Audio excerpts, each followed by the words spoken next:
pela história. O conselheiro especial de Hitler para assuntos mundiais, um amigo pessoal do alto comando do Japão e um mestre da espionagem, sem o qual talvez não tivesse havido Pearl Harbor. Seu nome era Karl Haushofer, guardião dos derradeiros segredos do eixo. Entre 1920 e 1945, Karl Haushofer foi um dos homens mais influentes da Alemanha, amigo e mentor de Adolf Hitler, que ajudou a conduzir o partido nazista ao poder. Através de seus vários acólitos e discípulos, estendeu sua influência a todos os campos da política nazista. Foi dele a ideologia que escorou a marcha nazista para a guerra e a conquista e que, apesar de suas conexões com o Japão, formulou o sistema de alianças que levou o mundo à beira da destruição. Professor Karl Haushofer has been called Hitler's Merlin. Just as King Arthur had Merlin the magician behind him, so Haushofer stood behind Hitler. And indeed, Karl Haushofer also dabbled in the occult. Do começo ao fim, tudo isso permaneceu em segredo. Uma figura sinistra, reservada, quase esquecida pela história.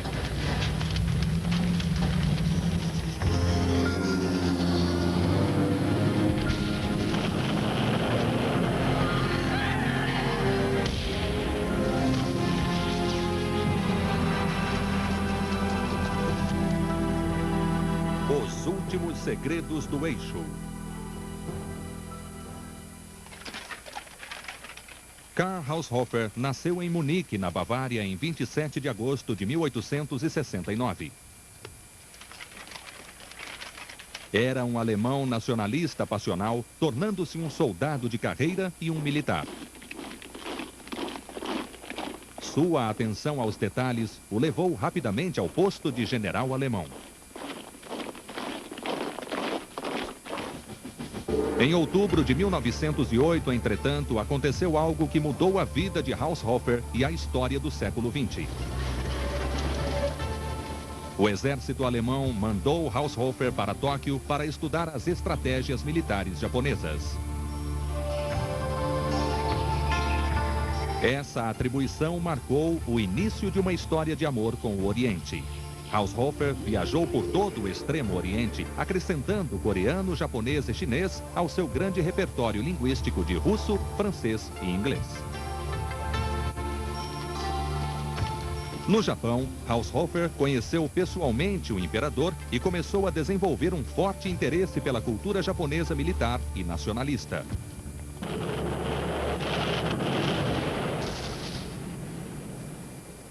Em 1914, quando eclodiu a guerra, Haushofer voltou para a Alemanha para combater no fronte ocidental. Um soldado brilhante chegou ao posto de general.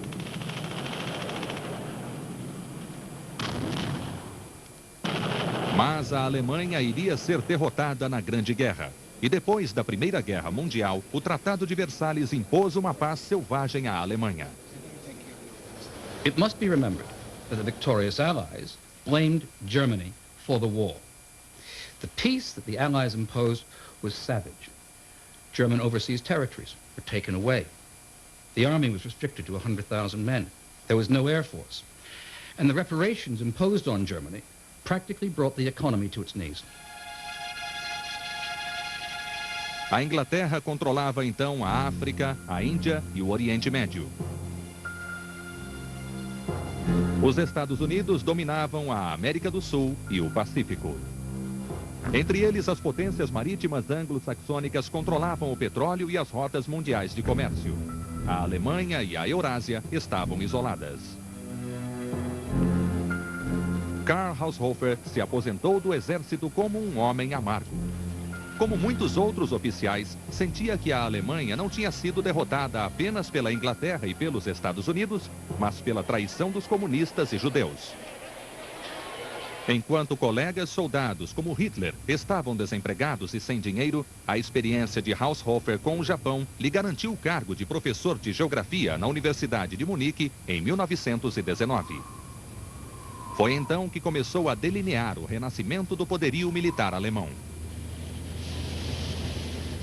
Formulou uma doutrina política chamada Lebensraum, ou espaço vital, que assegurava à Alemanha o direito de explorar a terra dos países vizinhos. This doctrine was based on Haushofer's view of race and history, both of which he believed were on Germany's side. The enemies? These were the naval powers, the United States and Britain. What Haushofer wanted to create was an alliance across the Eurasian landmass, uniting Germany with Russia and Japan to build up a powerful enough group to stand up to the Anglo-Saxon sea powers. Na década de 20, os anos que se seguiram à Primeira Guerra Mundial, a Grande Aliança da Eurásia de Haushofer começou a tomar forma. Proibida pelo Tratado de Versalhes de ter uma força aérea ou tanques, a Alemanha assinou um tratado secreto com a União Soviética. Chamado de Pacto de Rapallo, ele permitia que a Alemanha treinasse secretamente seus soldados e pilotos na Rússia comunista, longe dos olhos dos ingleses e franceses.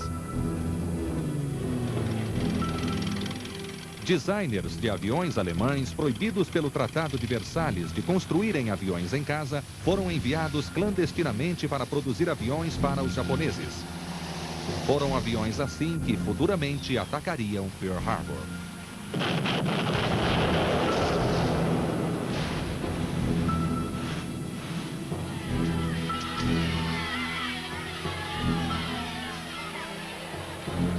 Mas a Alemanha permaneceu dividida e sem um líder na década de 20. Karl Haushofer precisava encontrar alguém que pudesse colocar sua ideia do espaço vital em ação. Achou casualmente essa pessoa em um encontro com um de seus alunos na Universidade de Munique, Rudolf Hess. Hess had acted as Haushofer's adjutant during World War I, and he followed Haushofer to Munich, where he was lecturing. Now, Hess had been born in Alexandria, Egypt. His father was a merchant there. Hess was young and impressionable, and he was excited by the ideas that Haushofer had of bringing together the scattered German people. Hess já era membro do Partido Nazista. Seu líder era Adolf Hitler.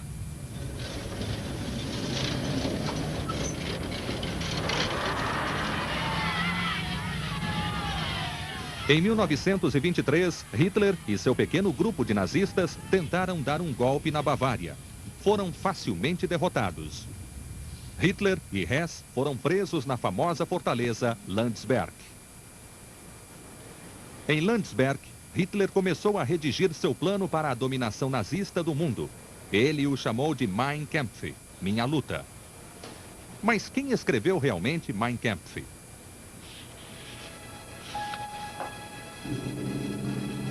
Presos na fortaleza de Landsberg, Hitler e Hess recebiam uma visita frequente, o doutor Karl Haushofer.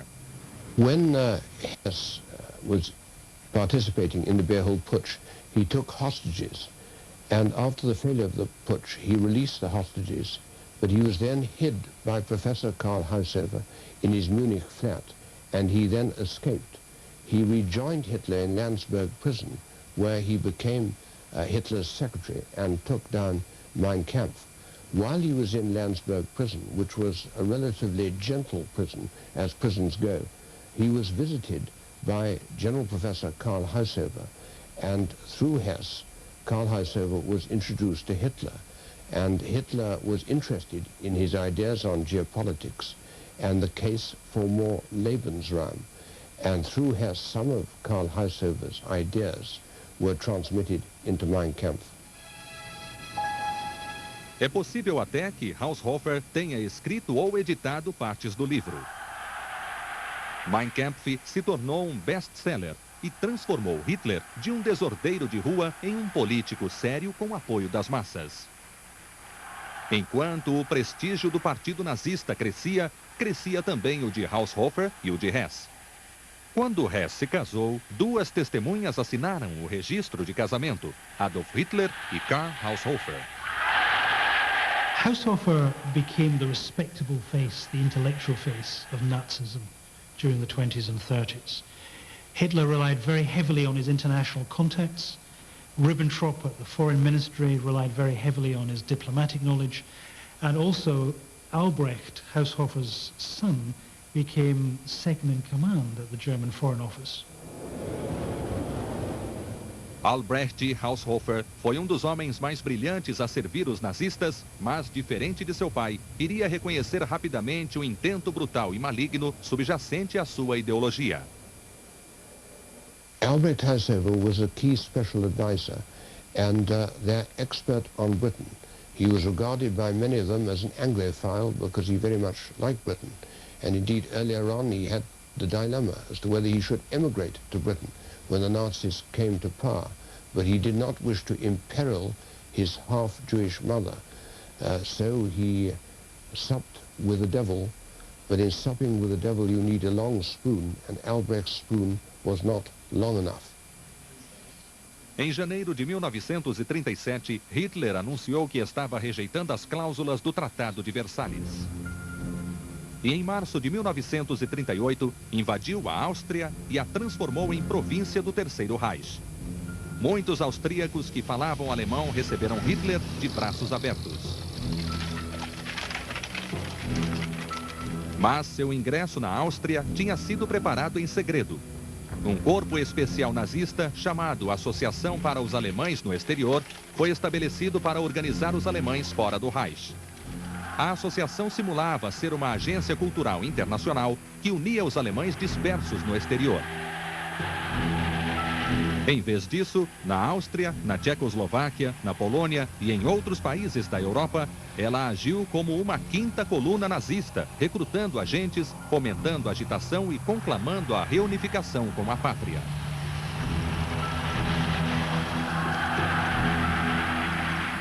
A Associação para os Alemães no Exterior também atuava nos Estados Unidos. Seu presidente e líder era ninguém menos que o professor Karl Haushofer. Em setembro de 1938, a Associação para Alemães no Estrangeiro de Haushofer organizou agitações na parte alemã da Tchecoslováquia. Hitler usou isso como pretexto para exigir seu retorno à pátria. Os ingleses e franceses cederam às suas exigências e a Tchecoslováquia democrática foi tomada pelos nazistas. The betrayal of Czechoslovakia by the British and the French is one of the most shameful events in modern European history.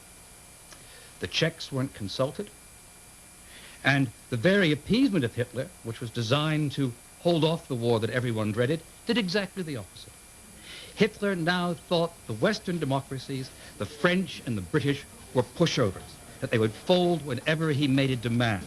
He believed from now on he could get away with murder. Karl Haushofer's ideas were a useful smokescreen which obscured the real purpose of Nazi aims. The Nazi aims were extremely aggressive, which were to have a series of small wars succeeded by a much bigger war against Russia. And of course, Karl Haushofer's teaching in favor of Lebensraum and geopolitics, geographical imperialism and expanding frontiers was of course a useful smokescreen which obscured their real ambitions. Parecia que era apenas questão de tempo antes que os nazistas, guiados pela Lebensraum, engolfassem o planeta em uma nova guerra mundial. Em agosto de 1939, o ministro do exterior nazista, Ribbentrop, e seu representante, Albrecht Haushofer, deram mais um passo rumo à criação da grande aliança pan-eurasiana contra a Inglaterra e os americanos, quando a Alemanha nazista de Hitler e a Rússia de Stalin assinaram um pacto de não agressão. No mês seguinte, a Guerra Relâmpago Alemã explodiu na Polônia e a Segunda Guerra Mundial começou violentamente.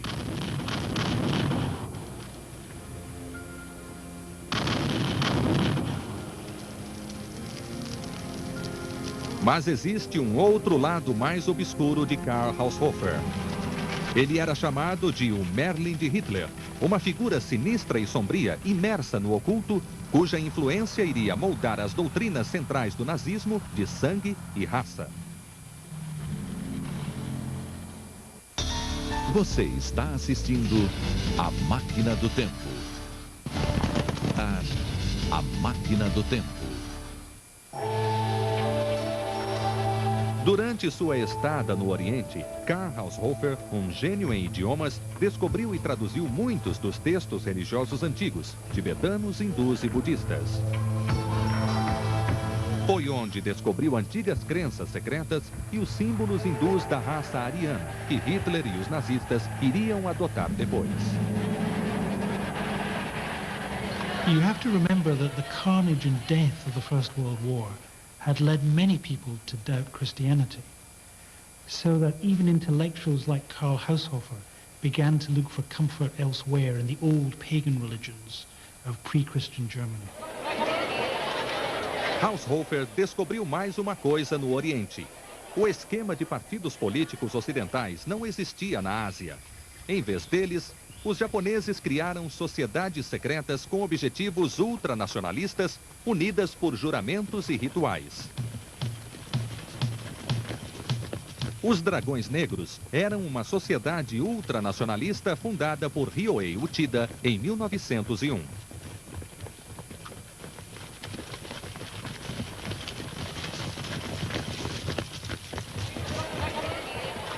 Infiltrando-se nos círculos militares, comerciais e governamentais do Japão, eles usavam terror, espionagem e subornos para expandir o Império Japonês.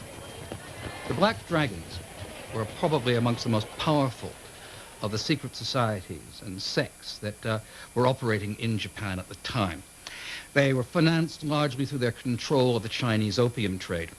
And they got their way by a combination of bribes and assassination.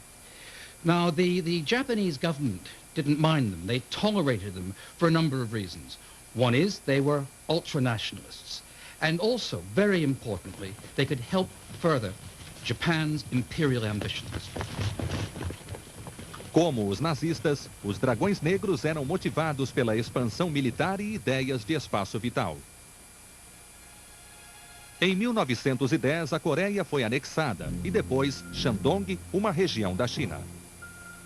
Desses territórios e de Taiwan, os Dragões Negros fortaleceram sua influência sobre a China através do controle do tráfico de ópio. Quando a Manchúria foi conquistada em 1931, voltaram suas atenções para o resto da China e para a Sibéria Soviética.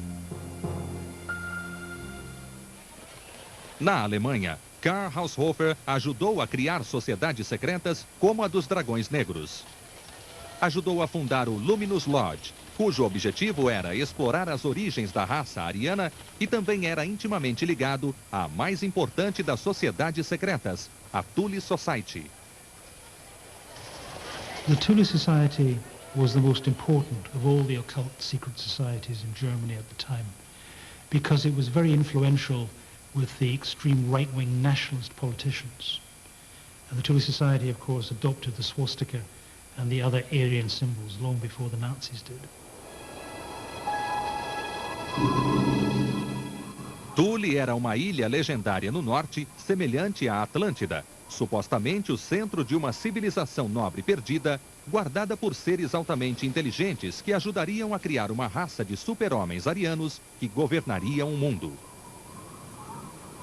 The uncanny parallels between the Thule Society in Germany and Japanese societies like the Black Dragons can only be explained by Haushofer's intimate knowledge of the Japanese secret societies. Com uma frente pública para promover suas ideias entre os operários industriais da Bavária, a Thule Society criou um grupo chamado Círculo Político Operário, com seu membro Karl Haher como residente. O Círculo Político Operário cresceu rápido até ser renomeado em 1920. O novo nome era Partido Nacional Socialista Alemão dos Trabalhadores, ou Partido Nazista.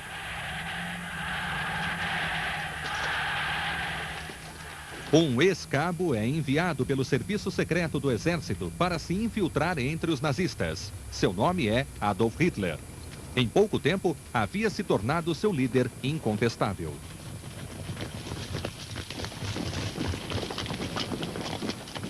Em breve, os nazistas estariam marchando abertamente com o símbolo ariano da Thule Society e com sua crença em uma raça pura para controlar o mundo. Por trás desse espetáculo bizarro estava a crença de Haushofer nas virtudes da raça, obediência e coragem abnegada, baseada na tradição dos guerreiros do antigo Japão.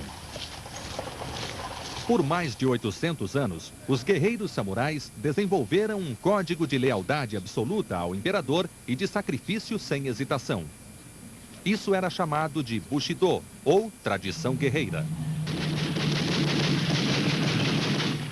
O culto do Bushido iria inspirar também os infames ataques kamikazes do final da guerra.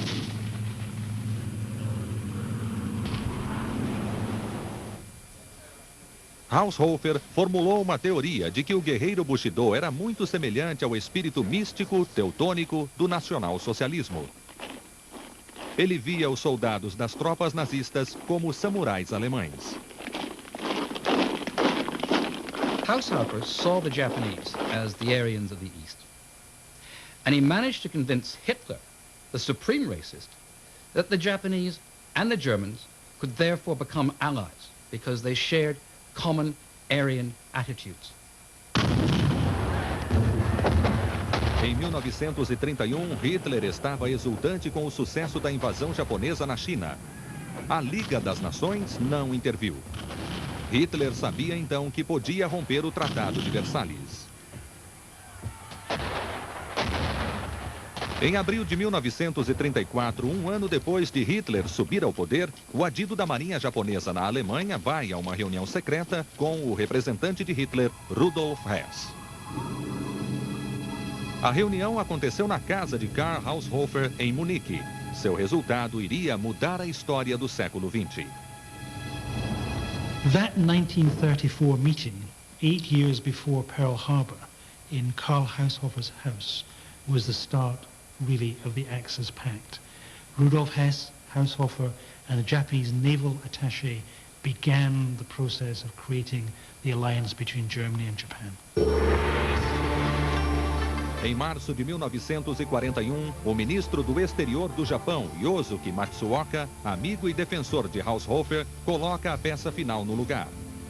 Matsuoka já havia ajudado a negociar a entrada do Japão no Pacto do Eixo. Agora, iria assinar o Pacto de Não Agressão com Stalin em Moscou.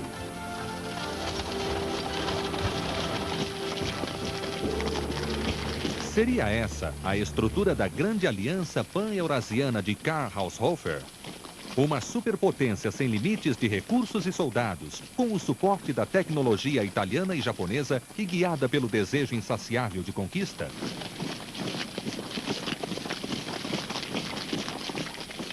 Haushofer estava encantado. Escreveu seu último grande livro chamado O Bloco Continental, louvando o pacto de Hitler e Stalin.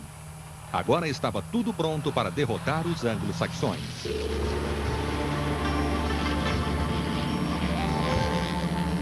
Em 7 de dezembro de 1941, quando os aviões japoneses decolaram para atacar a frota americana em Pearl Harbor, tinham informações detalhadas da localização de cada navio. O espião que forneceu esses dados assistia ao ataque de sua casa. Era um agente alemão recrutado por ninguém menos que Karl Haushofer. Você está assistindo A Máquina do Tempo.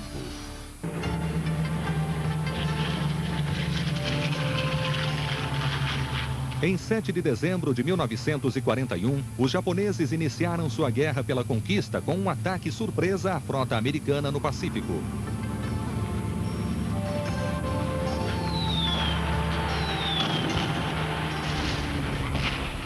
Um total de 423 aviões que decolaram de 6 porta-aviões bombardearam a frota ancorada em Pearl Harbor.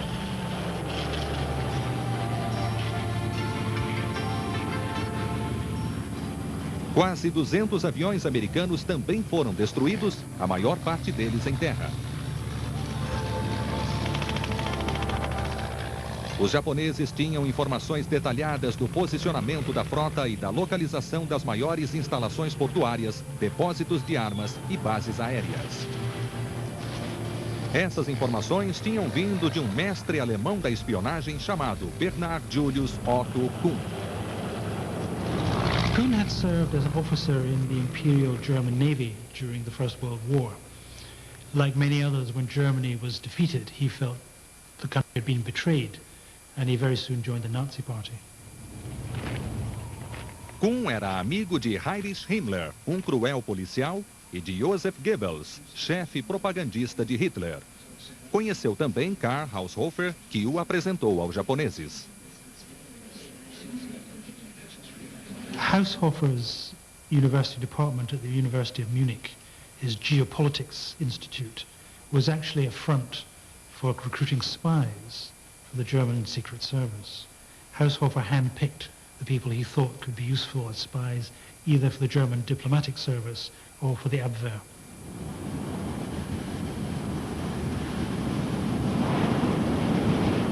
Em 1935, Kuhn e sua família se mudaram para Honolulu, onde o Dr. Kuhn fingia trabalhar numa história das Ilhas Havaianas, baseada nas teorias geopolíticas de Karl Haushofer.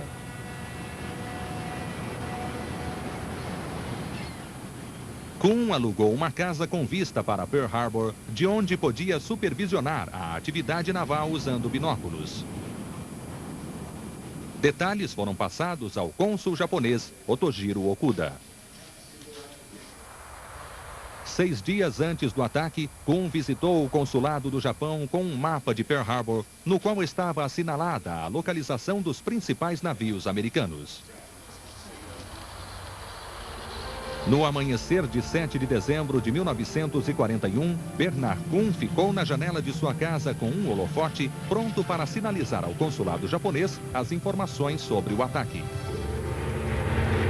In November 1941, the US military picked up radio signals from the Japanese consulate in Honolulu to Tokyo, explaining that they had a spy in place near Pearl Harbor who was going to use flashlights at night to signal the movement of American aircraft carriers.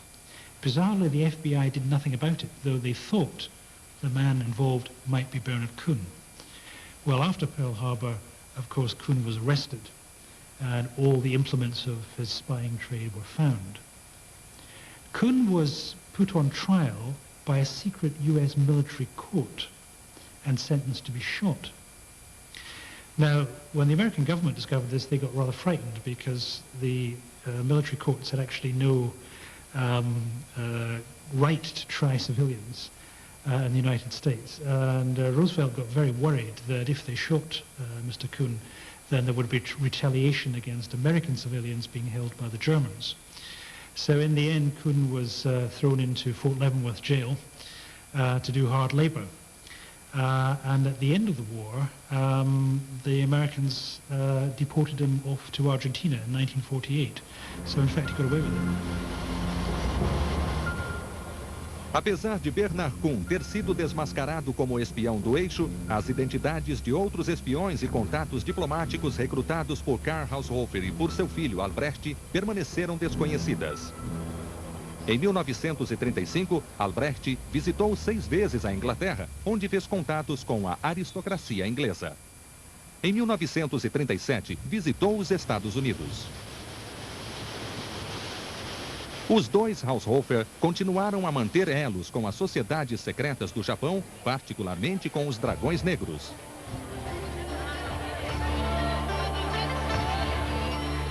Em 1937, Albrecht também visitou o Japão.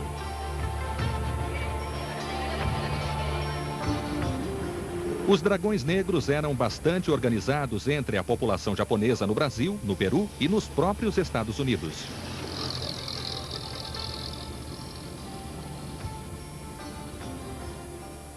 Usaram suborno e intimidação para espionar e conseguir secretamente materiais estratégicos para a campanha de guerra japonesa. À medida que progredia a Segunda Grande Guerra, os suprimentos de carne e alimentos da América Latina se tornavam vitais para os exércitos aliados. Em agosto de 1942, submarinos alemães afundaram 19 navios brasileiros na tentativa de cortar essa ajuda. Mas quem contava aos comandantes alemães onde estavam suas presas? Em 1942, havia 250 mil japoneses vivendo no Brasil, um solo fértil para os Dragões Negros. Percebendo os métodos do serviço secreto japonês, as autoridades do Brasil questionaram. Poderiam os dragões negros serem a fonte de informação que afundava os navios brasileiros? Em resultado da pressão dos Estados Unidos, o Brasil declarou guerra à Alemanha e à Itália. Mas por causa de sua enorme população japonesa, não declarou guerra ao Japão, permitindo que continuasse sua rede de espionagem. Os dragões negros também atuavam nos Estados Unidos. There were 120,000 Japanese living on the west coast of the United States. 70,000 of these were American-born, but of these, 10,000 have been sent back to Japan for schooling under the new, fanatical Japanese leadership. Many fear that this group had been infiltrated by the Black Dragons. In Los Angeles in 1940, just before Pearl Harbor, a Korean Japanese infiltrated the Black Dragons and stole documents that claimed to show detailed plans for simultaneous invasions of the Panama Canal Zone, Alaska, California, and Washington State. Em abril de 1942, o presidente Roosevelt encarcerou todos os cidadãos americanos de origem japonesa da costa oeste a fim de conter a influência dos dragões negros. The Japanese living on the west coast of the United States were sent to internment camps in the middle of America. Now, today that might seem a panic move, but there were real fears about Black Dragon sabotage. And it also has to be remembered that real Japanese sabotage was discovered in Brazil, so the fears were perhaps not unjustified. Mas no sombrio mundo hipócrita do eixo, Karl Haushofer ainda iria dar a sua cartada mais estranha. Uma cartada envolvendo seu protegido, Rudolf Hess.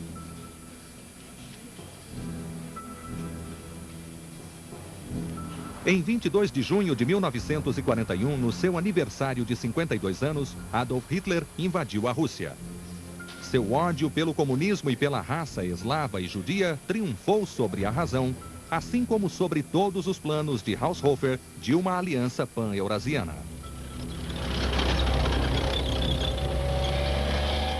To Haushofer, whose life had been dedicated to nurturing a Eurasian alliance, Hitler's invasion of Russia was an act of madness. It would hand power to the Anglo-Saxons and lead to the eventual defeat of Germany. A aventura russa de Hitler encontrou objeções em diversos níveis. Havia antigos generais alemães que temiam a perspectiva de lutar em duas frentes. O próprio Hitler, depois da derrota da França, estendeu suas propostas de paz à Inglaterra por intermediários na Espanha. There were some people in Britain, some very, very influential people in Britain, who were sympathetic to a peace settlement. They saw no threat from Germany's territorial ambitions in Europe, and they believed it would be in Britain's long-term interests and the interests of her worldwide empire to secure an agreement with Adolf Hitler and with Germany. Poderia ser feito um tratado de paz com a Inglaterra antes que fosse tarde demais? Antes da Segunda Grande Guerra, Karl Haushofer e seu filho Albrecht tinham um contato regular com as pessoas na Inglaterra que também eram influenciadas pelas ideias ocultistas do Antigo Oriente. Entre eles estava o Duque de Hamilton e o misterioso Aleister Crowley, um drogadito e líder de uma misteriosa sociedade ocultista chamada de Golden Dawn. Aleister Crowley was a self-confessed mystic and guru of the English upper classes, though I suspect he was much more into drugs and sex than anything spiritual. However, he was very important because he was a link between his contacts in the English aristocracy and the German occult world. Entre essas conexões estava Karl Haushofer, que mantinha contato com a Golden Dawn e pode ter conhecido Crowley na Alemanha. Em 1941, Karl Haushofer usaria sua influência com Rudolf Hess numa última tentativa de persuadir os nazistas a entrarem em paz com a Inglaterra antes que Hitler iniciasse sua invasão insana da Rússia. Em 3 de maio de 1941, Hess é visitado em segredo por Karl e Albrecht Haushofer. Karl was more famous than Albrecht, but Albrecht was much more brilliant than Karl. Albrecht was called in by Hess as his personal advisor. He had been a special advisor to Hitler, Ribbentrop, and a personal advisor to Hess. And he was called in by Hess because Hess wanted to know why Britain would not respond to Hitler's peace offers. And Albrecht explained to him that the British regarded Hitler as Satan's representative on earth who had to be fought. And he wrote this down in a document for him. And he explained at length why he thought there was no prospect of peace with Britain, but if he did wish to open up a channel, he explained to him how it should be done. Em 10 de maio, Hess foi até o campo de aviação da Messerschmitt em Augsburg. Pediu para emprestar um novo e experimental Messerschmitt 110. Decolou às 17h42 em direção ao norte. Jamais voltaria.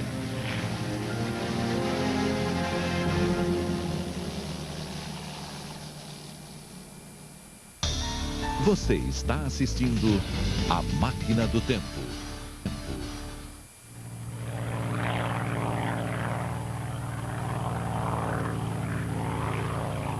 Em 11 de maio de 1941, Rudolf Hess, representante do Führer do Terceiro Reich, voou para a Escócia, saltou a alguns quilômetros da propriedade do Duque de Hamilton. Seu avião, um Messerschmitt Me-110 experimental, caiu numa fazenda próxima.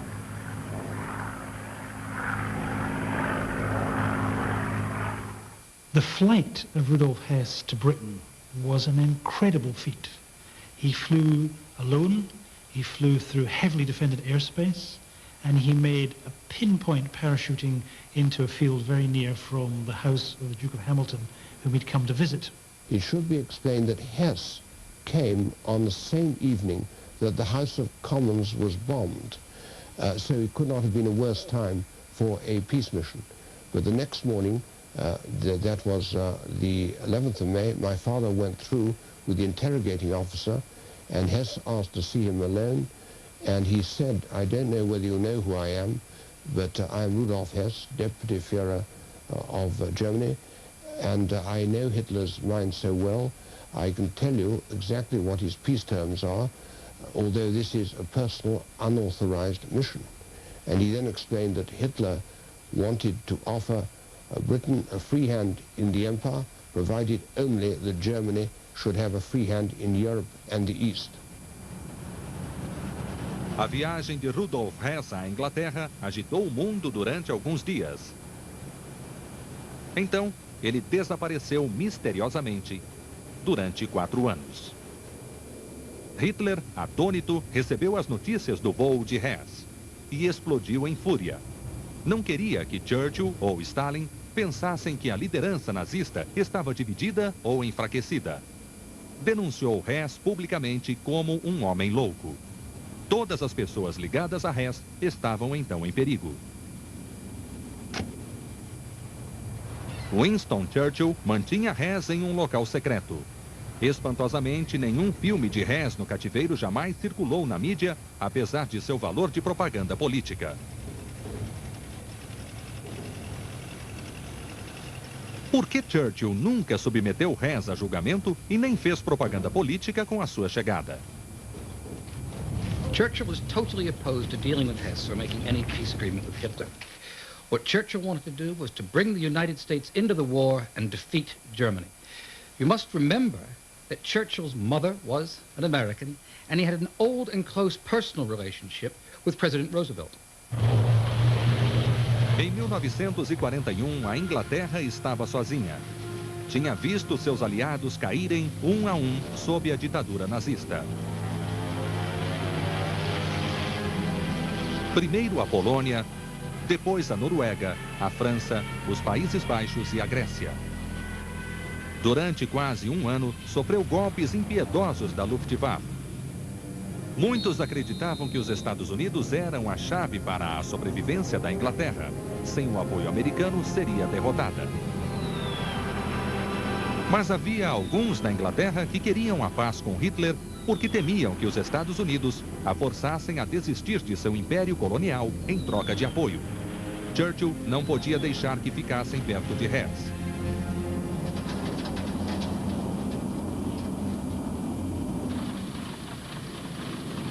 Mais espantoso ainda eram alguns líderes e políticos ingleses que viam a América não como um aliado em potencial, mas como um inimigo. Em 1919, depois da Primeira Guerra, a Marinha Real Britânica tinha até esboçado planos para lutar uma guerra contra os Estados Unidos.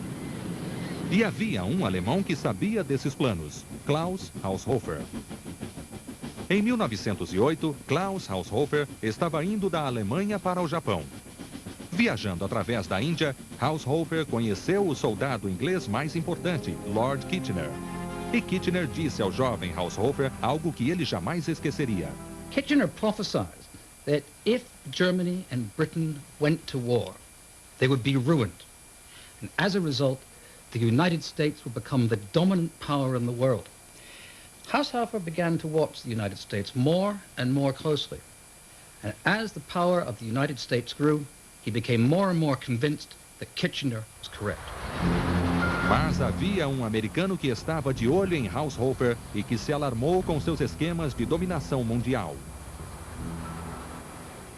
Era o padre Edmund Walsh, um jesuíta acadêmico e fundador da escola universitária de Georgetown. Father Edmund Walsh was one of the most distinguished Catholic academics in America in the middle of the 20th century. He was very, very influential with a number of American presidents. It's interesting that Walsh decided early on that Haushofer was a dangerous character and went out of his way to try and alert the American government to what Haushofer was preaching in Lebensraum. Antes dos Estados Unidos entrarem na guerra, Edmund Walsh defendia fortemente a intervenção, discutindo o caso no Congresso e com o presidente Roosevelt.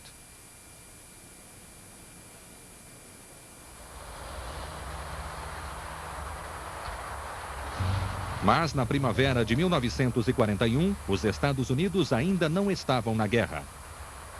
O que Karl e Albrecht Haushofer mais temiam era que os esforços de Walsh e de Churchill dessem certo e o presidente Roosevelt colocasse a América na guerra apoiando a Inglaterra.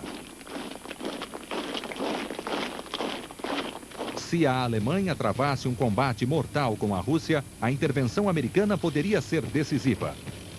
Por isso, persuadiram Hess a voar para a Escócia, para tentar negociar a paz e advertir sobre as consequências catastróficas de uma grande aliança contra a Alemanha. Mas por que Hess? E por que o Duque de Hamilton? Karl Haushofer wished to open up a feeler to Britain, and he suggested to Hess that an approach should be made through a neutral country, either to General Sir Ian Hamilton or to the younger Hamilton, by whom he meant the Duke of Hamilton, my father. Em 12 de março, apenas 2 dias depois que Hess tinha voado para a Escócia, começaram prisões em massa na Alemanha numa operação chamada Action Hess. Entre os detentos estava a equipe pessoal de Rudolf Hess, mas também muitos outros não ligados a ele. Quem eram essas pessoas? Adolf Hitler tinha ordenado uma caça a todos os importantes astrólogos alemães. Por quê? Rudolf Hess had left a letter for the Führer. Now, its contents have never been discovered, but it's every likelihood that it contained an occult warning about Germany going to its doom if it invaded Russia. Now, to the superstitious Nazis, that would have been a very dangerous thing to get abroad, so Hitler was determined to keep it secret. Karl e Albrecht Haushofer estavam sendo interrogados pela Gestapo. Albrecht foi levado para o refúgio de Hitler nas montanhas e interrogado pessoalmente por Reinhard Heydrich, representante de Himmler. Well, Hitler knew very well that Hess's great friend had been Karl Haushofer, and also that his son Albrecht, who had been a special advisor to the Hitler regime, were very much connected with Hess, and he suspected correctly that the Haushofers very much wanted peace with Britain and were totally opposed to a war fought on two fronts. Devagar, tudo o que Karl Haushofer passou a temer durante seus anos de estudo e preparação começou a acontecer. Assim que os japoneses atacaram Pearl Harbor, Hitler declarou guerra aos Estados Unidos, confiante que a longínqua América era militarmente fraca. Ele estava errado. O jogo de Churchill para trazer os Estados Unidos para a guerra tinha dado certo. Hess tinha sido calado e a América estava agora junto aos aliados.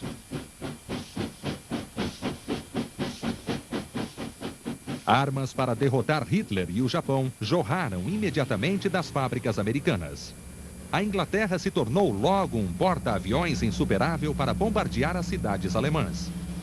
Navios de guerra americanos patrulhavam o Atlântico em busca de submarinos e tropas dos Estados Unidos invadiram os territórios do eixo no norte da África. O Exército Vermelho Soviético e a Força Aérea, com poucas armas, mas com milhões de soldados, foi equipado com armas americanas. Com seu apoio, Stalin lançou uma ofensiva contra Hitler, deixando a América combater o isolado Império Japonês.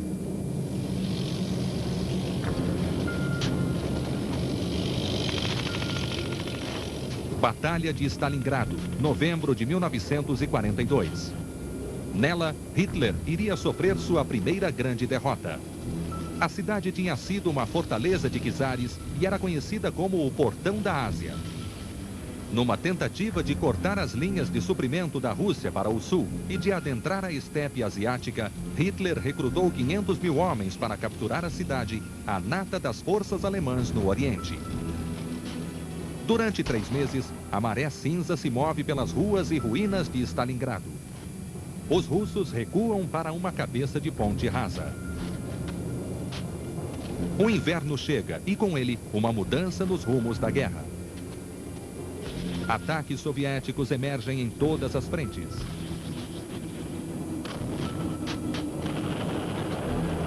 Em novembro, os exércitos satélites da Itália, Romênia e Hungria são destruídos numa série de ofensivas maciças do Exército Vermelho.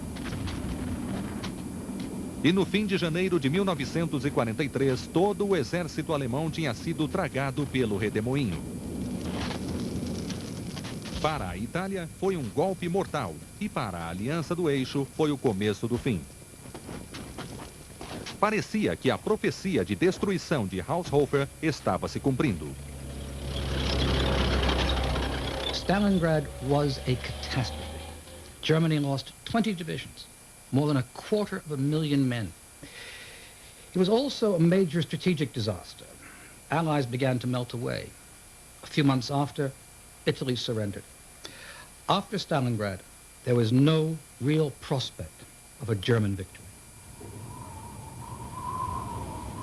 Albrecht Haushofer percebeu então que apenas a morte de Hitler poderia salvar a Alemanha que ele e seu pai tinham esperado formar durante anos. Daí em diante, começou a delinear o assassinato do Führer. Apesar da maré ter alterado a ideia de dominação mundial de Haushofer, sua esfera de influência ainda ressoava no Japão. Com a tecnologia do eixo, os japoneses trabalhavam duro para desenvolver armas secretas anos à frente de seu tempo. Com elas, o resultado da Segunda Guerra poderia ter sido bem diferente, com consequências inimagináveis.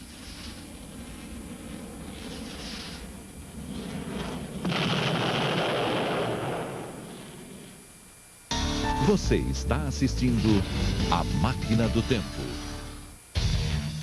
Um tapete de ferro foi construído para tornar realidade o sonho de muitos. E com ele nasceu um sentimento de liberdade. O solitário avião do eixo sobrevoava Stalingrado.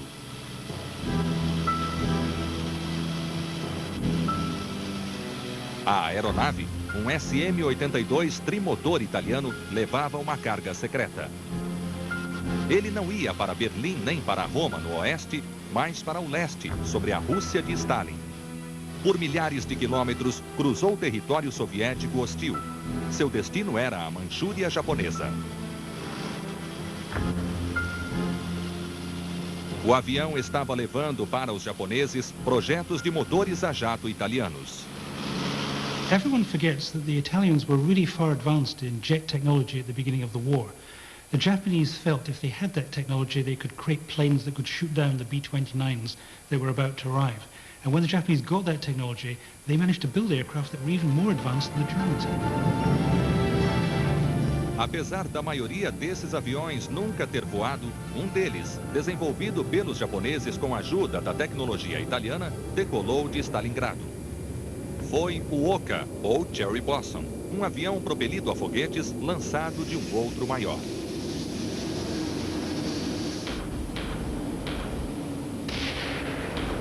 Uma versão anterior, mais pouco confiável, de propulsão a foguetes foi usada contra navios americanos no Pacífico, mas sua baixa velocidade o tornava muito vulnerável. Mas versões avançadas do Cherry Blossom estavam sendo desenvolvidas em 1945.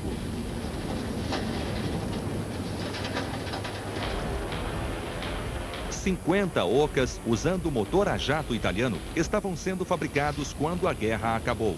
Eram baratos, simples para pilotar e mortalmente precisos.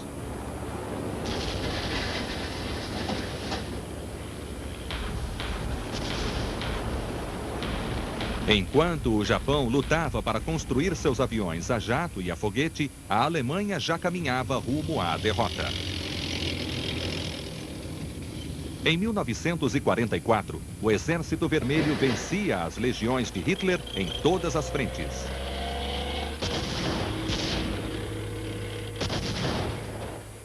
As forças inglesas e americanas lutavam na Itália e aviões estavam prestes a deixar um exército aliado na costa francesa. Muitos oficiais alemães perceberam que tinham perdido a guerra e alguns começaram a conspirar para derrubar Hitler e fazer um acordo enquanto ainda podiam barganhar. Entre esses conspiradores de traição estava Albrecht Haushofer, mas seu pai permaneceria leal até o fim.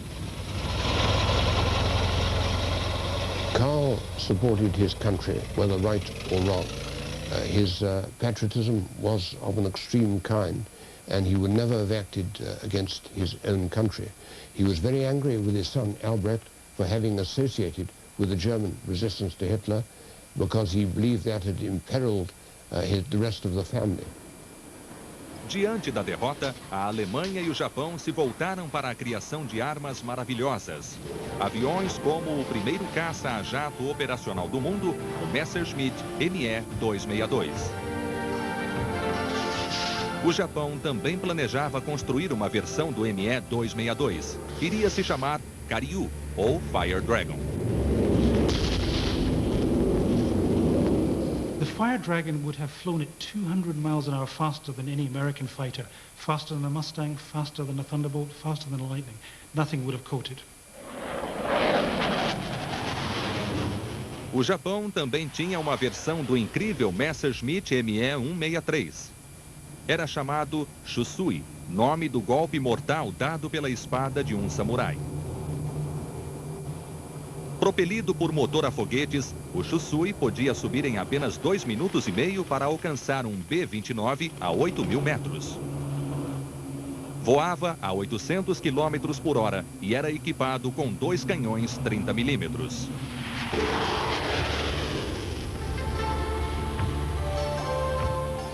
Até os mais avançados projetos de jatos japoneses foram baseados em desenhos entregues pelos italianos. Havia o Kika da Marinha Imperial, que significava flor de laranjeira.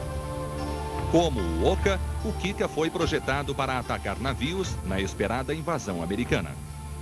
Semelhante na forma ao eficiente Me-262 alemão, mas menor, o Kika tinha asas dobráveis para permitir que se escondesse em cavernas a salvo dos bombardeios americanos. A Marinha encomendou 200.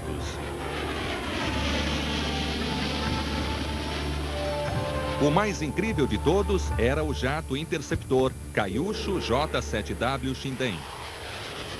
Era a resposta derradeira da Marinha japonesa aos mortais B-29. The Shinden means magnificent lightning. Many experts have thought that Japanese technology was inferior to the Allies or the Germans, but in this case the Shinden was superior to much that was around at that time. Com o modelo revolucionário de asas traseiras e motor turbojato, o Shinden foi um dos projetos de avião mais avançados produzidos no mundo durante a Segunda Guerra. The early jet engines used during the Second World War had a particular problem, which the Japanese, with their typical engineering simplicity, managed to resolve. You see, you need to put a single jet engine in the middle of the plane to maintain the center of gravity.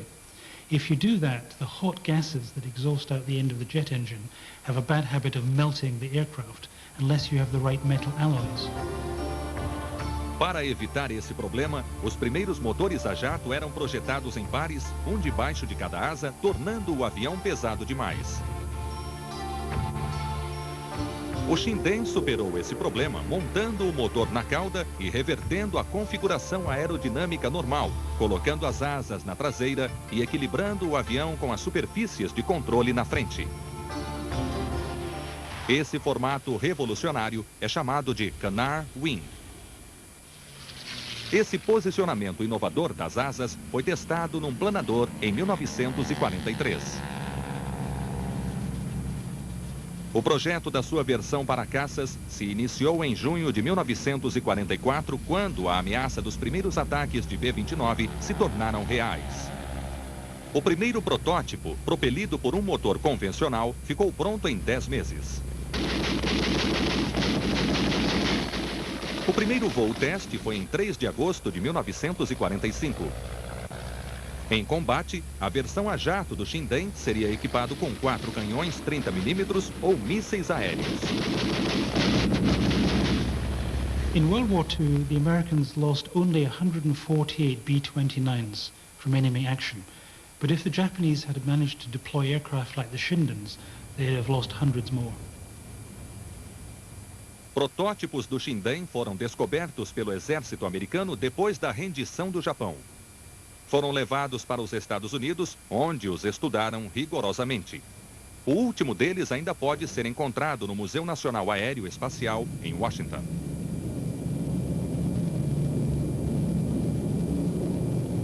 Os japoneses tiveram dificuldade para destruir os bombardeiros americanos porque seus aviões não funcionavam bem em altitudes muito elevadas. Mesmo quando os americanos fizeram voos rasantes para bombardear com napalm, os japoneses careciam de artilharia antiaérea, radar e aviões para causar danos sérios. Mas uns 200 jatos Shindens teriam impedido os americanos de bombardearem Tóquio. By 1945, Japanese rocket and jet technology was actually in advance of the United States. Had they deployed that technology, they could have met the American forces as equals. Havia ainda um avião japonês que, mais do que qualquer outro, iria causar grande impacto no curso da Segunda Guerra Mundial. Você está assistindo A Máquina do Tempo. Reviva o momento decisivo de uma história escrita com paixão e sangue. The History Channel apresenta um drama real que abrirá as portas dos palácios da Rússia pré-revolucionária, onde a riqueza e a traição envolveram os segredos de uma dinastia emblemática. Uma superprodução filmada em dezenas de lugares por toda a Europa, que retrata uma época dramática e descobre os mais íntimos segredos de uma obscena paixão pelo poder. Uma estreia mundial simultânea que o transportará ao momento em que uma terra lendária se debatia entre o sagrado e o profano. Rússia, terra dos czares. De 27 a 30 de maio. Somente por The History Channel, onde o passado ganha vida. Um tapete de ferro foi construído para tornar realidade o sonho de muitos. E com ele nasceu um sentimento de liberdade e progresso. Locomotivas.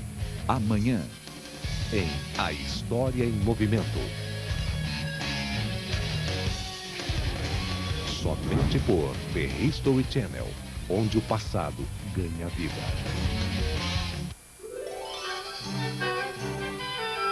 Eles são ternos, graciosos, leais.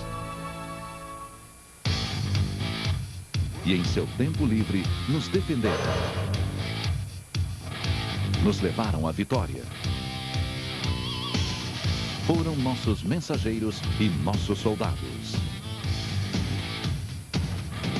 Nesta semana, de terça a sexta, em História Viva, saberemos tudo do que são capazes os animais em ação. Somente por The History Channel, onde o passado ganha vida.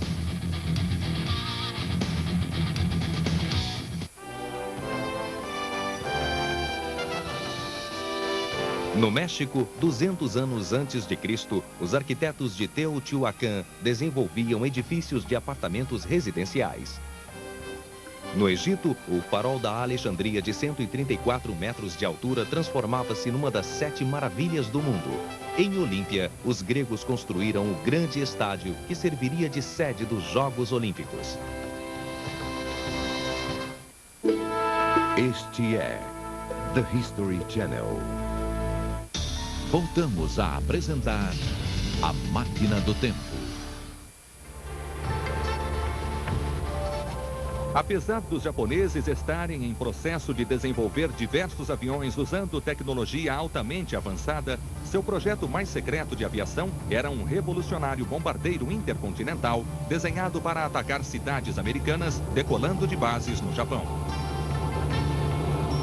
Era o Nakajima G-10N1 Fugaku, ou Monte Fuji, tradicional símbolo do Japão.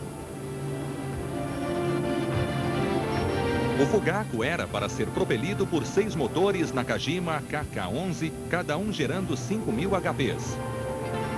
Foi projetado para viajar a 10.000 metros, a 650 km por hora, mais rápido que a maioria dos caças comuns americanos. E era protegido por 4 canhões 20 milímetros.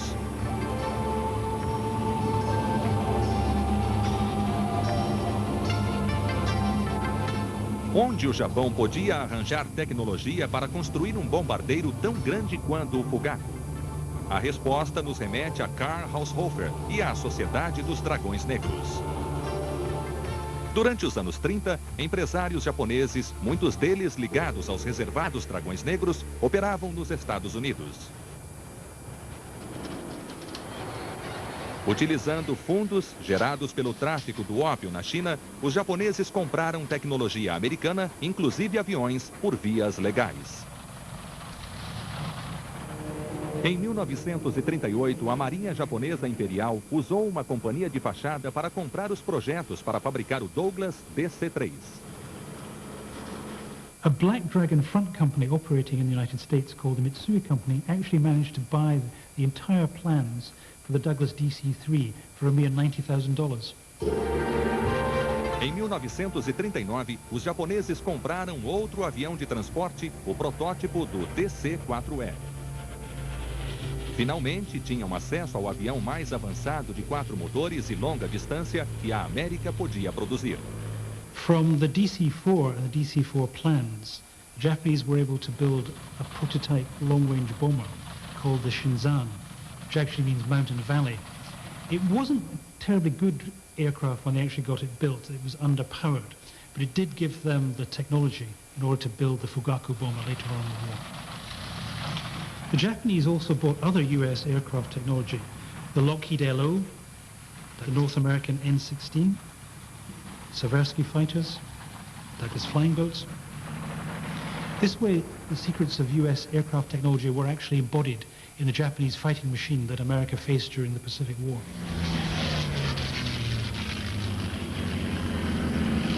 Mas o Japão não tinha acabado. Em março de 1939, representantes da companhia Mitsubishi encontraram executivos da Boeing na fábrica em Seattle.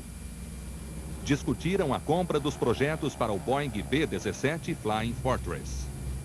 Quando não deu certo, quiseram que a Boeing projetasse um bombardeiro japonês baseado na tecnologia do B-17. A Boeing disse que não era politicamente possível projetar o bombardeiro japonês nas instalações da companhia, mas um hotel ou escritório próximo poderia ser usado pelos japoneses para fazerem um design conjunto. A Boeing acrescentou que precisaria de permissão do governo para manufaturá-lo. Enquanto o exército japonês considerava a questão, começou a Segunda Guerra e o projeto não deu em nada.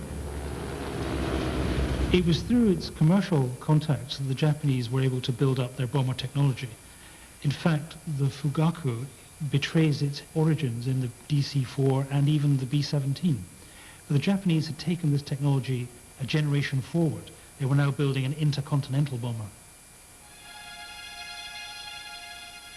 O alcance do Fugaku eram incríveis 15.000 quilômetros. Isso permitiria que atacassem cidades na costa oeste americana e voltassem a salvo para as ilhas da terra natal. Mas com todo o combustível necessário para a viagem de volta, o Fugaku iria conseguir levar uma carga significativa de bombas? Na longínqua Manchúria, enquanto a Segunda Guerra estava quase no fim, jazia o último grande segredo do eixo. Uma arma tão avassaladora que poderia ter salvado o eixo da destruição, há muito profetizada pelos Haushofer. Mas enquanto essa arma era aperfeiçoada, os Haushofer fariam uma última tentativa para determinar o curso da história. The July 1944 bomb plot to assassinate Adolf Hitler was the most serious attempt to kill him during his entire period as Nazi Führer. And it came closest, but by a bizarre stroke of luck, the bomb was placed on the other side of a table. It was a very strong oak table, and the blast went upwards, killing people around Hitler, but he walked away. A bomba foi colocada por um oficial alemão sênior, Klaus von Stauffenberg, que fazia parte de uma conspiração para instalar um governo civil na Alemanha e buscar a paz com os aliados. Entre os conspiradores estava Albrecht Haushofer. Hitler ordenou a prisão de todos os relacionados ao golpe fracassado. Karl Haushofer, que provavelmente não era parte do complô, também foi preso. Albrecht fugiu para as montanhas da sua Bavária nativa. Conseguiu escapar até o mês de dezembro, quando uma patrulha da Gestapo viu fumaça saindo de seu esconderijo. Foi levado para os quartéis da Gestapo de Himmler, em Berlim.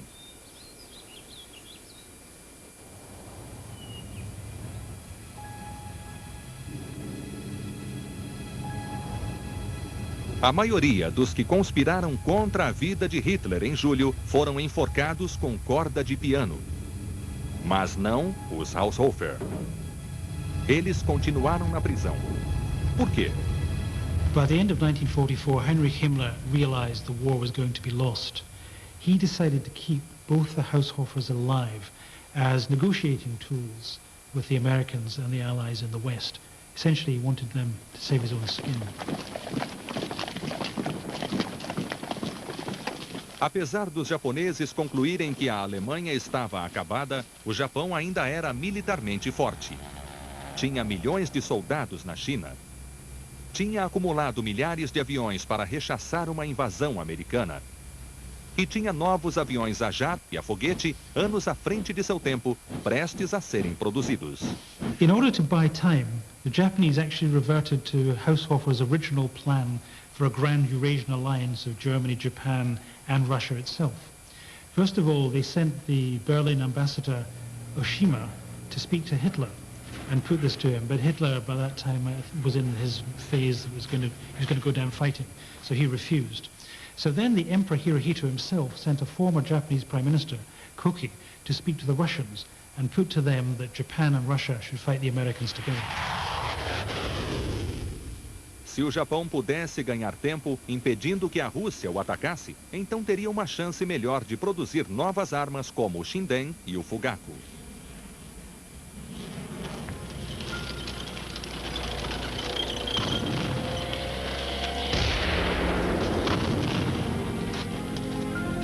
Mas o tempo estava acabando.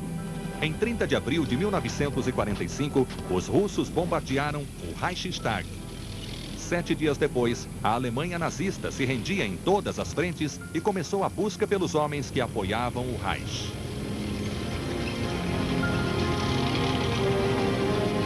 Mas um homem não foi encontrado. Antes de chegar o fim, Hitler tinha mandado a Gestapo matar todos os prisioneiros. A poucas horas de sua libertação, Albrecht Haushofer foi tirado da prisão de Moabit, em Berlim, e morto com um tiro na nuca. Albrecht was shot on 23rd of April 1945 after being promised his freedom with the last remnants of the German resistance to Hitler.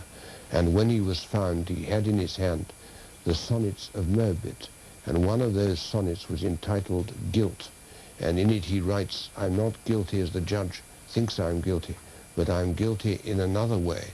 I spoke my warnings, but my warnings were too feeble. I know today wherein lies my guilt." A Rússia rejeitou finalmente todas as propostas do Japão em julho de 1945. O Japão, a última potência do eixo, foi deixado para lutar sozinho. Mas longe de Tóquio e das ilhas natais, nas terras selvagens da Manchúria ocupada, o Japão tinha uma arma secreta que ainda podia arrancar a vitória das garras da derrota. Uma arma capaz de destruição em massa jamais vista na história. Você está assistindo A Máquina do Tempo. The History Channel leva você a viver a história de uma terra lendária. Conheça os palácios e admire as paisagens onde foi realizada a espetacular produção. Rússia, terra dos czares. Visite nosso novo site www.dhc.tv e participe da promoção Viva como um Czar, que oferece uma incrível viagem de 7 dias a Moscou e São Petersburgo para percorrer as maravilhas da Rússia. Visite os lugares em que viveram os Romanov, o monumental Kremlin, a Praça Vermelha, a antiga central da KGB, o espetacular Museu Hermitage e muito mais. Esta é uma oportunidade única para conhecer a terra dos czares. Somente por The History Channel, onde o passado ganha vida. Um tapete de ferro foi construído para tornar realidade o sonho de muitos. E com ele nasceu um sentimento de liberdade e progresso. Locomotivas. Amanhã, em A História em Movimento. Somente por The History Channel, onde o passado ganha vida. Rastrear o inimigo, medir sua força e atuar no momento adequado para garantir a vitória. É a missão do serviço de inteligência mais antigo das Forças Armadas norte-americanas. Una-se à rede de espionagem e descubra as táticas da inteligência da Marinha Americana. Neste sábado, somente por The History Channel, onde o passado ganha vida. Um minuto na história. Surpreendentes instantes e permanecem gravados no tempo. O momento é 20 de julho de 1969. I believe we should go to the moon. I believe that this nation should commit itself to achieving the goal before this decade is out of landing a man on the moon and returning him safely to the earth. Missão cumprida. A milhares de quilômetros da Terra, Neil Armstrong leva o módulo lunar até a superfície da Lua. Here, go for landing, over. Lights on. 30 feet down, 2.5. The Eagle has landed. Roger, Tranquility, we copy you on the ground. At the foot of the ladder, it's one small step for man, one giant leap for mankind. Grandioso momento da história. Somente por The History Channel, onde o passado ganha vida. Você já sonhou em explorar novos mundos? Ou quem sabe ir mais longe, mais alto, onde ninguém jamais esteve? Ainda não sentiu a força do combate e a cor intensa da vitória ou da derrota? Já experimentou a nostalgia dos tempos em que tudo era diferente? Ou a esperança de que um dia o mundo possa mudar para sempre? Já viu o mundo chorar de tristeza?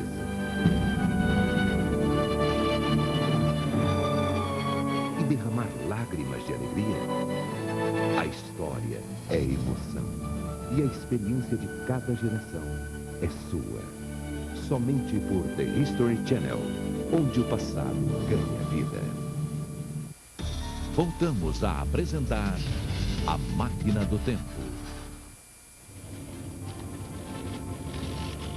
No verão de 1945, o Japão ainda ocupava a China, as Filipinas, a Indonésia, o Vietnã e a Coreia. Seu exército e sua força aérea ainda estavam intactos. Muitos na Ásia o viam como um combatente contra o retorno do colonialismo branco. Invadir as ilhas do Japão custariam centenas de milhares de vidas aos aliados. O Japão não estava derrotado. E ainda tinha uma carta na manga. No interior da Manchúria, o Japão tinha desenvolvido uma arma de destruição em massa que nenhuma outra nação possuía. Uma arma que poderia usar para atacar os Estados Unidos em casa.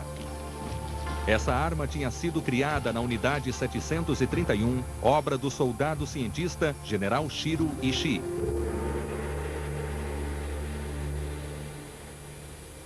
Ishii nasceu em 1892 na cidade de Kamo, a leste de Tóquio. Filho de um rico senhor feudal, Ishii estudou medicina e se interessou por bacteriologia. Um nacionalista fervoroso, entrou para o exército quando se formou. Em abril de 1928, Ishii viajou 2 anos em pesquisa, visitando 30 países. Visitou particularmente a Alemanha para estudar o uso de gás venenoso pelos alemães durante a Primeira Guerra.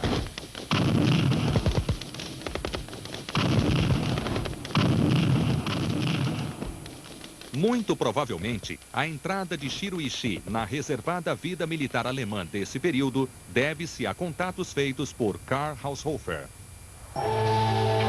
Quando voltou para o Japão, Ishii convenceu o alto comando do exército japonês a iniciar um programa amplo de pesquisa sobre algo bem mais terrível que o gás: a guerra biológica. Ishii foi promovido e encarregado do projeto. Em tamanho e escala, rivalizava o projeto americano da bomba atômica.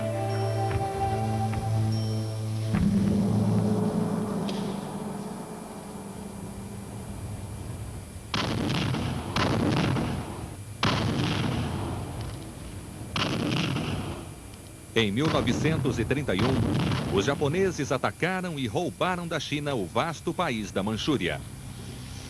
A Manchúria se tornou a base para as operações da Sociedade do Dragão Negro.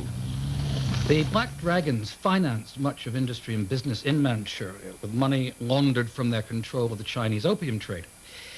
It was an ideal place to build a biological warfare facility. It was remote. It was controlled by an unholy alliance of the Black Dragons and the military. Secrecy was guaranteed. Em 1938, o trabalho começou em um enorme complexo de pesquisa em Pinfan. Ele ocupava 3 quilômetros quadrados e levou anos para ser construído. A base era tão secreta que os aviões militares japoneses eram proibidos de sobrevoá-la. Aqui, Ishii construiu suas armas biológicas. The purpose of their experiments was to find out which particular diseases were the most virulent when it came to military use. They tried everything, but in fact it transpired that good old-fashioned medieval bubonic plague was the worst possible disease. Just as well they were doing the experiments in remote Manchuria, because in the end Ishii managed to stockpile enough bubonic plague to wipe out the entire human race. Nos experimentos com bombardeio, Ishii descobriu que os micróbios pereciam facilmente devido à alta pressão de ar ou à alta temperatura.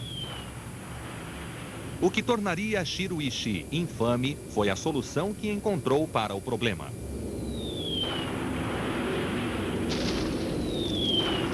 Fora do corpo humano, o germe da peste bubônica morre, mas pode ser transportado pela pulga comum.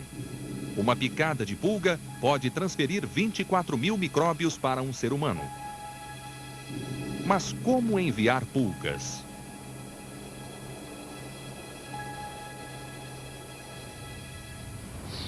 As bombas tradicionais certamente matariam as pulgas na explosão. Depois de anos de pesquisa intensa, Ishii teve uma ideia. E se a cobertura das bombas fosse feita de argila? Seria preciso pouco explosivo para detoná-la, preservando as pulgas que se espalhariam com sua carga mortal. Em 1944, um ano depois do primeiro teste americano secreto da bomba atômica, Ishii desenvolveu a primeira bomba de germes. Ela iria funcionar? Foi a primeira arma inteligente do mundo. A bomba se dividia em duas partes. Um invólucro de porcelana era amortecido por um paraquedas. No seu interior, iam 30.000 pulgas contaminadas e oxigênio para mantê-las vivas. Um sinal de rádio caía na terra primeiro e, em contato com o chão, detonava a bomba de germes na altitude mais mortalmente eficaz. The tests proved that 80% of the bacteria carrying fleas actually survived explosions. So Ishii now knew he had a weapon, and pretty soon he was turning out plague bombs, anthrax bombs, typhoid bombs. The thing he really had to do, though, was to prove that they killed people, and this is the most appalling part of his experiments beyond the technology. He experimented on live people to prove that the weapons worked. He used Chinese peasants, captured Chinese soldiers, and in particular he used captured Allied airmen. No outono de 1941, o primeiro-ministro Tojo condecorou pessoalmente Ishii com uma medalha por atacar com sucesso o exército chinês com a praga no importante centro de comunicação de Changte.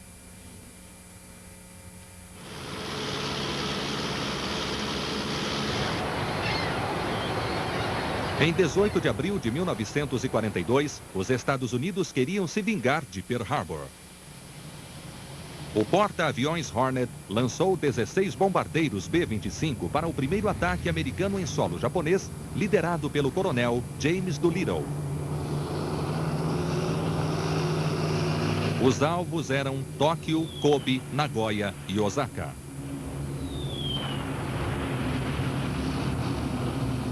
Os danos foram suaves. 90 construções foram destruídas e 90 japoneses morreram. Mas o orgulho japonês foi ferido.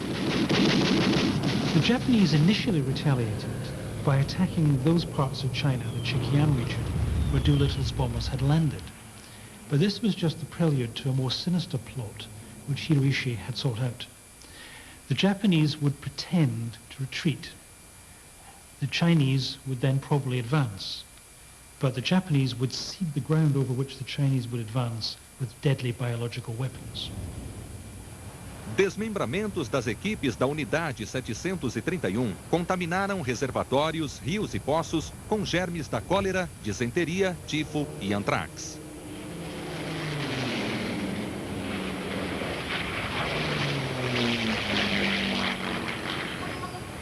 A armadilha estava pronta. Cerca de 250.000 soldados e civis chineses morreram na vingança ao ataque de Doolittle. Muita gente morreu em resultado da guerra biológica. Mas, alegando doenças naturais, os japoneses podiam ocultar os números verdadeiros. Seria essa a carga mortal que o Fugaku iria levar sobre o Pacífico até a América? The Japanese expended considerable efforts on developing methods of attacking the continental United States by submarine, by aircraft, by balloon. There is no doubt they could have delivered Ishii's biological weapons had they chosen. And if they had done, then perhaps hundreds of thousands of Americans would have been killed. No verão de 1945, a Unidade 731 embarca na sua mais perigosa operação. Seu nome era Cherry Blossoms at Night. A intenção era usar os novos porta-aviões submarinos I-400 da Marinha Japonesa. A data do ataque era 22 de setembro de 1945. O plano era bombardear San Diego com bombas de peste bubônica feitas na Unidade 731. The Japanese Army's project for using biological weapons against the United States was called Cherry Blossoms at Night. Unfortunately, the Japanese Army didn't have a delivery system ready. The Fugaku bomber was not flying yet. The alternative method for delivering these weapons was to use the Japanese Navy's secret aircraft carrier submarines, the giant I-400s. The Japanese Army and Japanese Navy then fell out over how to use these submarines, because the Navy wanted to keep them in reserve to use for kamikaze attacks against attacking American aircraft carriers. Felizmente para San Diego, a Marinha se recusou a arriscar seus I-400 em um último ataque aos Estados Unidos. Perhaps if the Japanese had publicly threatened to use their biological weapons against the United States, this would have deterred America from using its atomic weapons against Hiroshima and Nagasaki. Em 1945, a fábrica de germes em Pinfan produzia bombas biológicas em massa. O Japão também trabalhava em armas nucleares. Em 1939, experimentos na Europa já tinham provado que a fissão nuclear era possível e que o melhor material a ser usado era o urânio. O Império Industrial dos Dragões Negros na Coreia e na Manchúria davam ao Japão o acesso aos óxidos de urânio. Manchuria is rich in all kinds of minerals, and a leading member of the Black Dragons called Kodama Yoshi was recruited to supply these minerals to Japan's war factories. Kodama ended up making a fortune.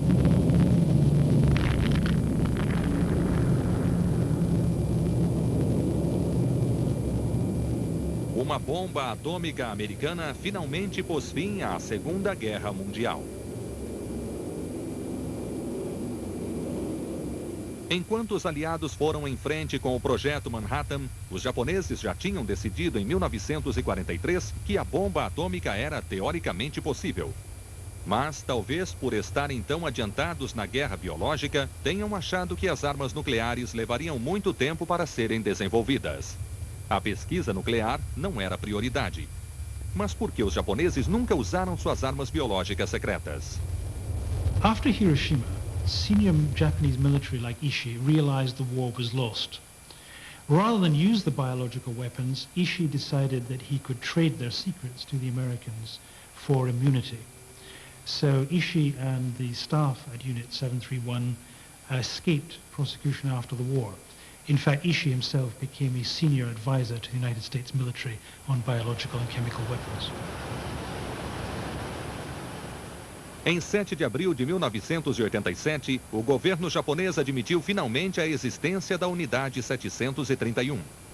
Admitiu também que Shiro Ishii, pai do projeto de armas biológicas do Japão, recebia uma aposentadoria por seu trabalho.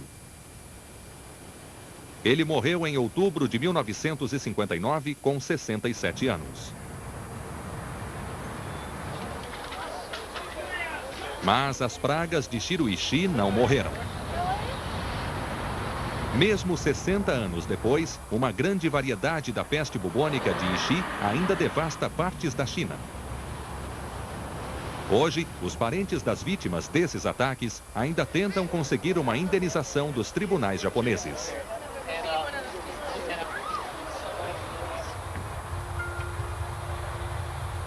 Nesse meio tempo, na Europa, quando o resultado final das teorias raciais foram descobertos, líderes nazistas como Rudolf Hess e Karl Haushofer foram chamados para prestar contas. Você está assistindo A Máquina do Tempo. Um tapete de ferro foi construído para tornar realidade o sonho de muitos. E com ele nasceu um sentimento de liberdade e progresso. Locomotivas. Amanhã, em A História em Movimento. Somente por The History Channel, onde o passado ganha vida. Intrigas. Falsidade. Traição. Morte. The History Channel tem o orgulho de apresentar Rússia, terra dos czares. Um documentário que retrata um passado tirânico e narra a história de um vasto império, dominado por uma família que durante 300 anos defendeu seu governo de todos, menos deles mesmos. A terra dos czares ressurge em todo o seu esplendor para mostrar, como nunca antes, o auge e a queda de um lendário império. Uma semana dedicada a reviver uma história onde a traição e o poder arbitrário provocaram um desfecho trágico.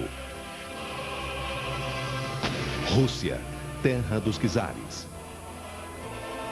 De 27 a 30 de maio. Somente por The History Channel, onde o passado ganha vida.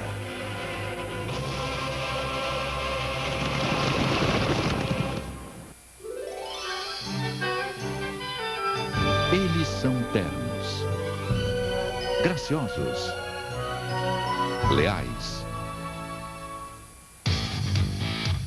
E em seu tempo livre nos defenderam. Nos levaram à vitória.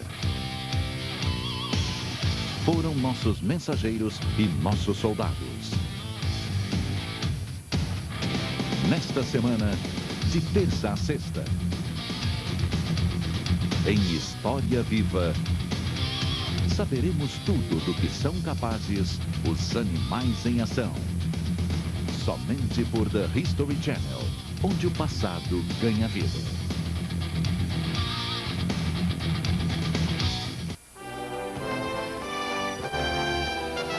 Em 2700 a.C., a resplandecente civilização minoica fundou a cidade de Knossos como capital do reino insular de Creta. Na Mesopotâmia, os sumérios desenvolveram um sofisticado sistema numérico baseado em múltiplos de 6 e 12. Em Mohenjo-Daro, na Índia, as ruas foram planejadas pelo modelo quadriculado e providas de um complexo sistema de esgoto.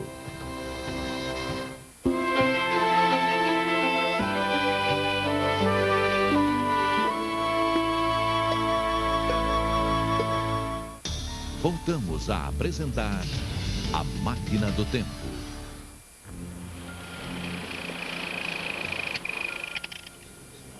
Em 1946, os aliados julgaram líderes nazistas em Nuremberg. Entre eles estava Rudolf Hess. Foi levado da prisão na Inglaterra e condenado à prisão perpétua e por uma última reunião com Karl Haushofer. Karl Haushofer foi libertado de um campo de concentração nazista em 1945, mas não passou despercebido. O Merlin de Hitler, o cérebro por detrás de Mein Kampf e o arquiteto do Pacto do Eixo, foi levado a Nuremberg para confrontar Hess por um antigo adversário seu, o padre Edmund Walsh.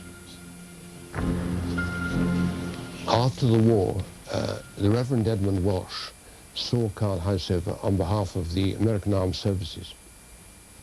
And the Reverend Edmund Walsh decided he should not be prosecuted for war crimes on the grounds that his advice had been advisory and intellectual, and that he should not be prosecuted.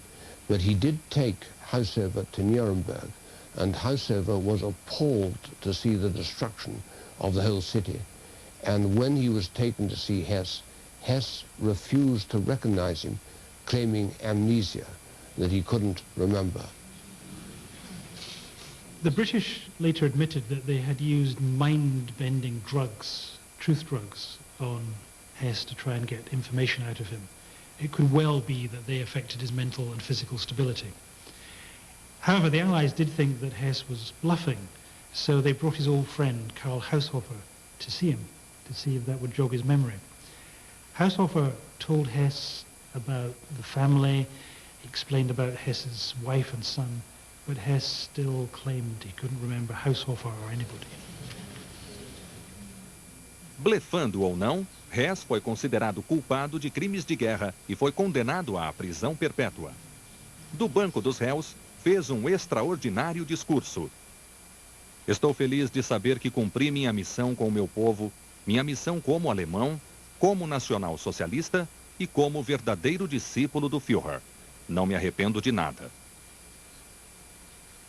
Rudolf Hess, outrora representante de Hitler, aluno e protegido de Karl Haushofer, passou os próximos 47 anos na prisão de Spandau, sendo que os últimos 21 confinado numa solitária.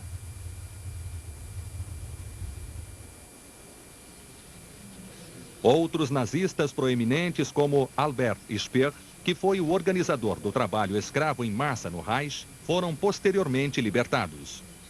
Por que os aliados queriam tanto manter Rudolf Hess isolado na prisão? Apenas depois da morte de Hess, novos fatos emergiram. Fatos que não tinham aparecido nos julgamentos de Nuremberg. Winston Churchill knew that Rudolf Hess was coming to Britain, and he laid a trap for him. Aleister Crowley, the British occultist, had been recruited by the Secret Service. In fact, his controller was Ian Fleming, who later created the James Bond spy novels.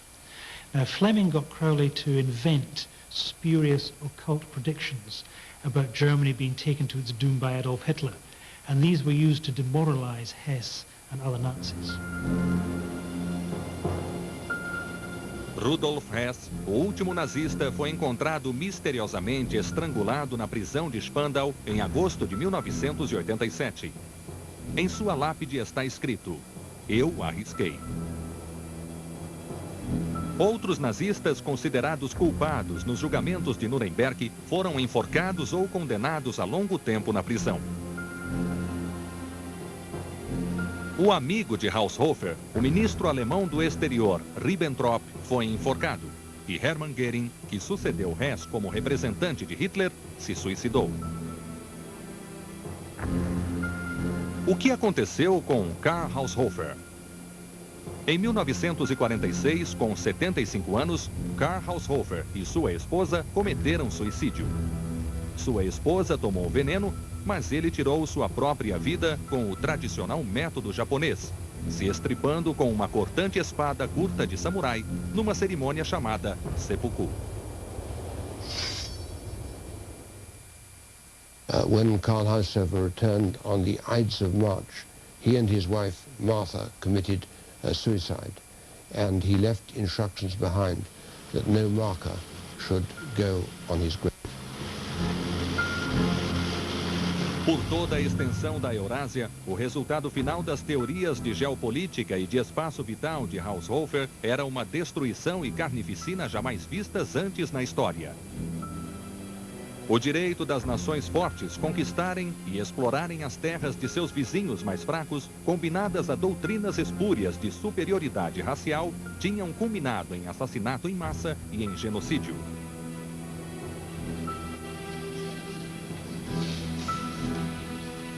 Ainda hoje no Japão, a influência de Karl Haushofer continua viva. Os Dragões Negros, a misteriosa organização que contou tanto em seus planos para a dominação alemã, ainda existe. Eles se tornaram o famoso sindicato organizado do crime japonês, conhecido como Yakuza. The Yakuza are the Japanese equivalent of the mafia. The name Yakuza means 893, the losing numbers in the Japanese version of blackjack. After World War II, Kodama Yoshi, who made millions in Manchuria, set up prostitution rackets and took over labor unions. He was eventually caught taking a $2 million bribe from Lockheed to ensure the Japanese government bought its planes.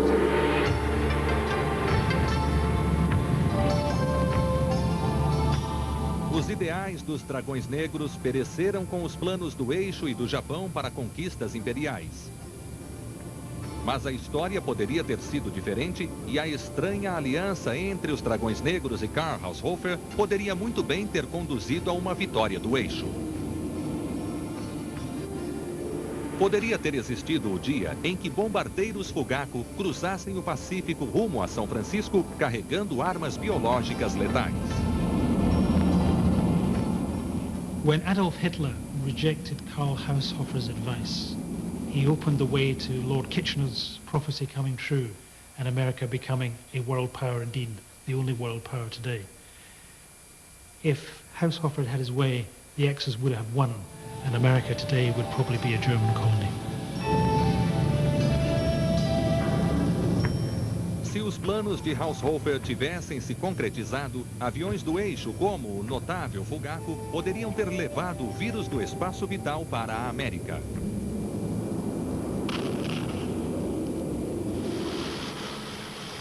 Felizmente, os Estados Unidos escaparam do destino da Europa e do Japão. As potências do eixo foram derrotadas antes de usarem a tecnologia que atingiria seus objetivos de dominação do mundo. Na Europa, a guerra custou a vida de cerca de 20 milhões de pessoas, metade das quais foram assassinadas. A Rússia e a China perderam ainda mais, cerca de 20 milhões cada uma. It is extraordinary how the world has forgotten the importance of Karl Haushofer to the history of the 20th century.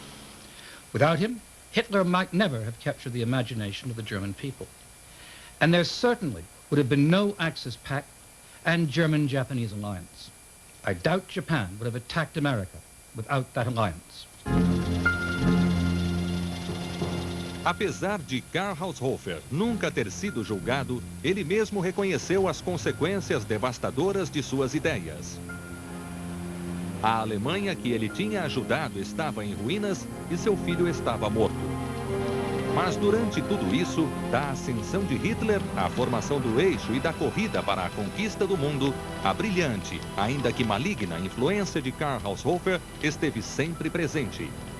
O guardião dos últimos segredos do eixo.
Um tapete de ferro foi construído para tornar realidade o sonho de muitos. E com ele nasceu um sentimento de liberdade e progresso. Locomotivas. Amanhã, em A História em Movimento. Somente por The History Channel, onde o passado ganha vida. Eles são ternos, graciosos, leais. E em seu tempo livre, nos defenderam. Nos levaram à vitória. Foram nossos mensageiros e nossos soldados. Nesta semana, de terça a sexta, em História Viva, saberemos tudo do que são capazes os animais em ação. Somente por The History Channel, onde o passado ganha vida.